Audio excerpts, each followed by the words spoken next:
if your television set is stolen and you take the attitude, oh, it's my insurance company, they'll get me a new one, I'm telling you, you will not feel as stressed as someone that goes through a panic attack and says, oh, my TV is gone, I will never get it back. Oh my word, the thieves would come back and hurt me.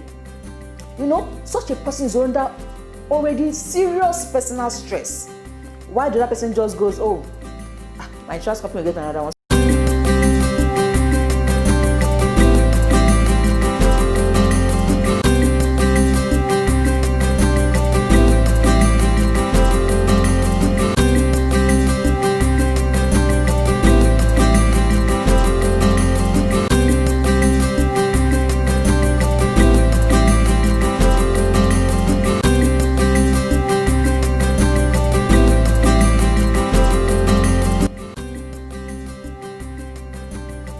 Hello and welcome to another exciting episode of Beautiful Hearts, where we share life issues, inspire and challenge ourselves to make positive impact in our society.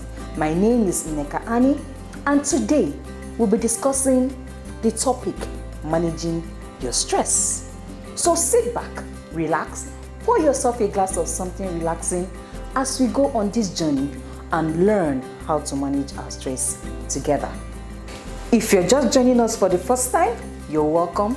Like us on Facebook at Nikki Inspire, follow us on Instagram at Nikki Inspire, and subscribe to our YouTube channel at Nikki Inspire. The topic we'll be treating today is learning how to manage your stress. What is stress? Stress is a feeling of emotional or physical tension. It can come from an event or thought that makes you feel frustrated, angry, or nervous. Stress is your body's reaction to a challenge or demand in short bursts. Stress can be positive, such as when it helps you avoid danger or meet a deadline. But when stress lasts for a long time, it may be harm to your health. There are two main types of stress. We have the acute stress and the chronic stress. Acute stress, this is the short-term stress that goes away quickly.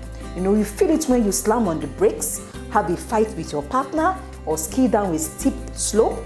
It helps you manage dangerous situations. It also occurs when you do something new or exciting.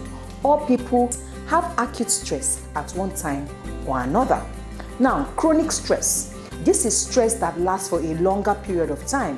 You may have chronic stress if you have money problems, an unhappy marriage, or trouble at work, a sick child, or a problem child. Any type of stress that goes on for weeks or months is chronic stress. You can become so used to chronic stress that you don't realize it's a problem. If you don't find ways to manage chronic stress, it may lead to health problems.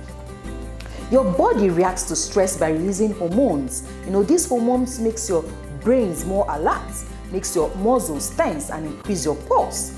In the short term, these reactions are good because they help you handle the situation causing stress, Now, this is your body's way of keeping itself and of protecting itself from harm's way. When you have chronic stress, your body stays alert. Even though there is no danger, over time, this puts you at a risk of health, including high blood pressure, heart disease, diabetes, obesity, skin problems such as acne, menstrual problems. These are the problems that chronic stress brings about. If you already have an underlying health issue, chronic stress can make it worse. Signs of too much stress: diarrhea or constipation, forgetfulness, frequent aches and pains, headache, lack of energy or focus, sexual problems, stiff jaw or neck, tiredness, trouble sleeping, either too much sleeping or too less sleeping, upset stomach, use of alcohol or drugs to relax and get some rest, weight loss, weight gain. There are various, signs of stress, including being unhappy in your job, having a heavy workload or too much work to do. These are examples of work stress. Poor time management, unclear expectation of what you're expected to do at work, working under dangerous conditions, being insecure about your chance for promotion or advancement or risk of termination.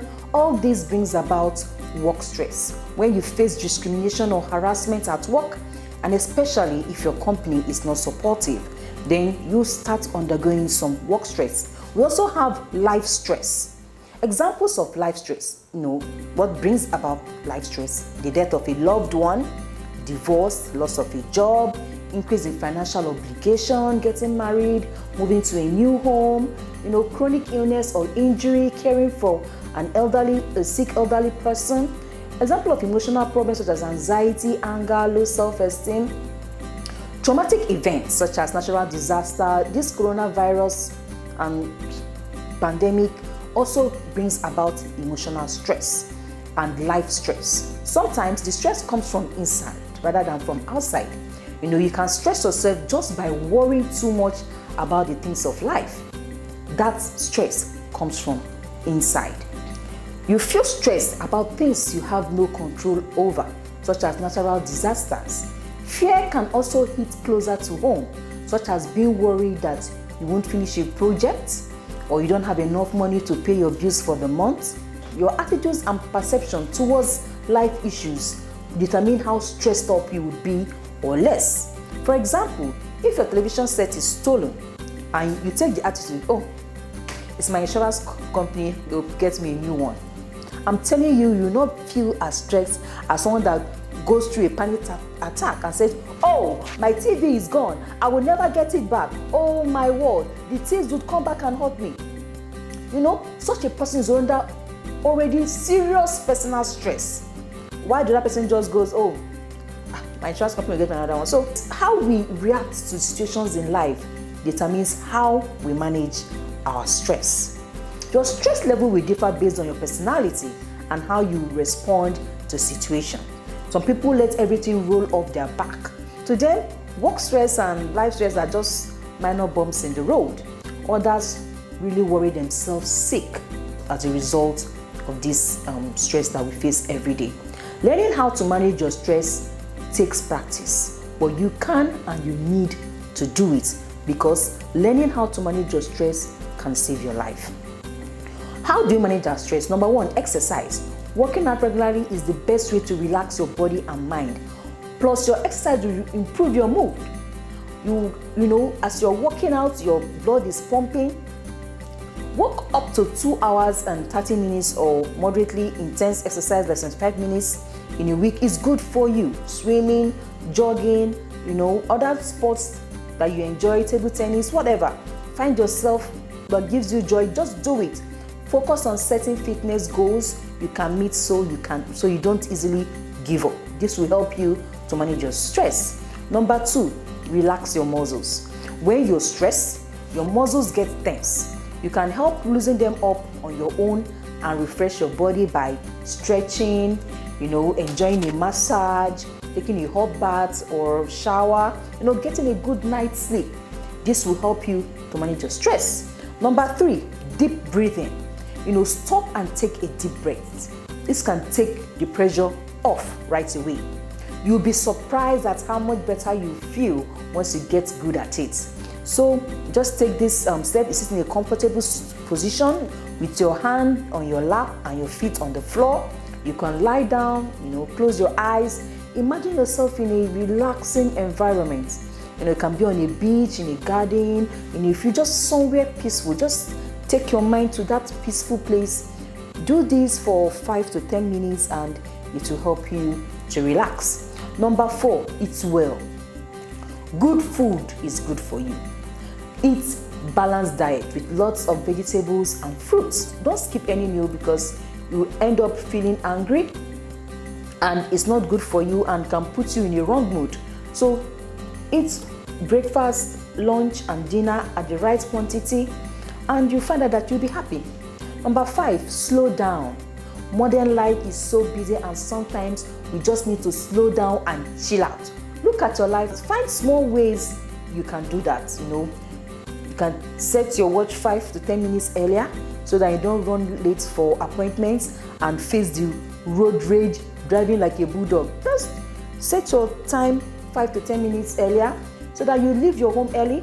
You can sometimes stay on the service lane, drive at a slow pace, take life easy, relax. Don't try to answer all your emails at once. Prioritize your meals. Urgent and important, urgent but not important, important but not urgent. Prioritize your meals. That way you can be able to manage that work stress. Number 6, take a break. You need to plan on some real downtime to give your mind time off from stress. If you're a person who likes to set goals, this may be hard for you at first, but stick with it and you look forward to this moment. Restful things you can do includes meditation, yoga, tai chi, prayer, reading. Spend time listening to your favorite music. Spend time listening to the birds of the air, nature. Take time for your hobbies. You need to take aside time for things you enjoy. Try to do something every day that makes you feel good and to help you relieve your stress. It doesn't have to be a ton of times. Even 15 to 20 minutes will do. Relaxing hobbies such as reading, knitting, doing an art project, drawing, playing golf, watching the movies, doing a puzzle, playing with your kids, playing cards, playing boards, talking to a friend, going for a sit out, having a drink. All this helps you to calm down. Talk about your problems. Talk about your problems to your friend, talk about your problems to your family, your clergyman, your doctor, your therapist, whoever. Talking helps. Let another person hear, and that will help you relieve some stress. And you can also talk to yourself. Some people do that. But in order for self-talk to help reduce stress, you need to make sure it's positive and not negative. So you listen closely to what you're thinking or what you're saying when you feel stressed out. If you're giving yourself a negative message, change it to a positive one. For example, don't tell yourself, I can't do this, I can't do that, oh, it's not for me, I don't deserve this. No, these are negative words. Say positive things to yourself, such as I can do this, I am doing the best I can, I will do better tomorrow. Be more assertive, being able to stand up for your rights and for other people's rights, being calm and confident in a positive way without being aggressive, argumentative, or passively wrong. So you could be assertive in what you want. You could be assertive in what you want to do without being argumentative, because when you're argumentative, it brings about that stress, that shouting, that trying to prove a point, and you don't allow any other party to hear the information you have. So you can be assertive without being argumentative, and that will go a long way in helping you to manage your stress. Okay, number 9, go easy on yourself. Accept that you can't do everything perfectly no matter how hard you try. You also can't control everything in your life. So do yourself a favor and stop thinking you can do so much, and don't forget to keep up your sense of humor. Laughter goes a long way towards making you feel relaxed. Take it easy on yourself. Number 10, eliminate your triggers. Figure out what stresses you the most. The biggest cause of stress, is it your job, your commute to your school, or your work? If you're able to identify that which makes you feel really stressed out and reduce it or eliminate it, it will help you to manage your stress. If you cannot identify the main cause of your stress, try keeping a stress journal. Make notes of what makes you most anxious and see if you can determine a pattern. Then find a way to remove or lessen these triggers. Find that thing that ticks you off. Find that things that make you shout. Find that thing that makes you cry. Find that things that, brings pressure on you. And, gradually taking them off would help you to reduce your stress. Life is easy, so why be stressed out? So, I remain your host, Nneka Annie. Like us on Facebook at Nikki Inspire. Subscribe to my YouTube channel at Nikki Inspire, and follow us on Instagram at Nikki Inspire. Until next time, remember, you can make a difference, and don't be stressed out. Bye.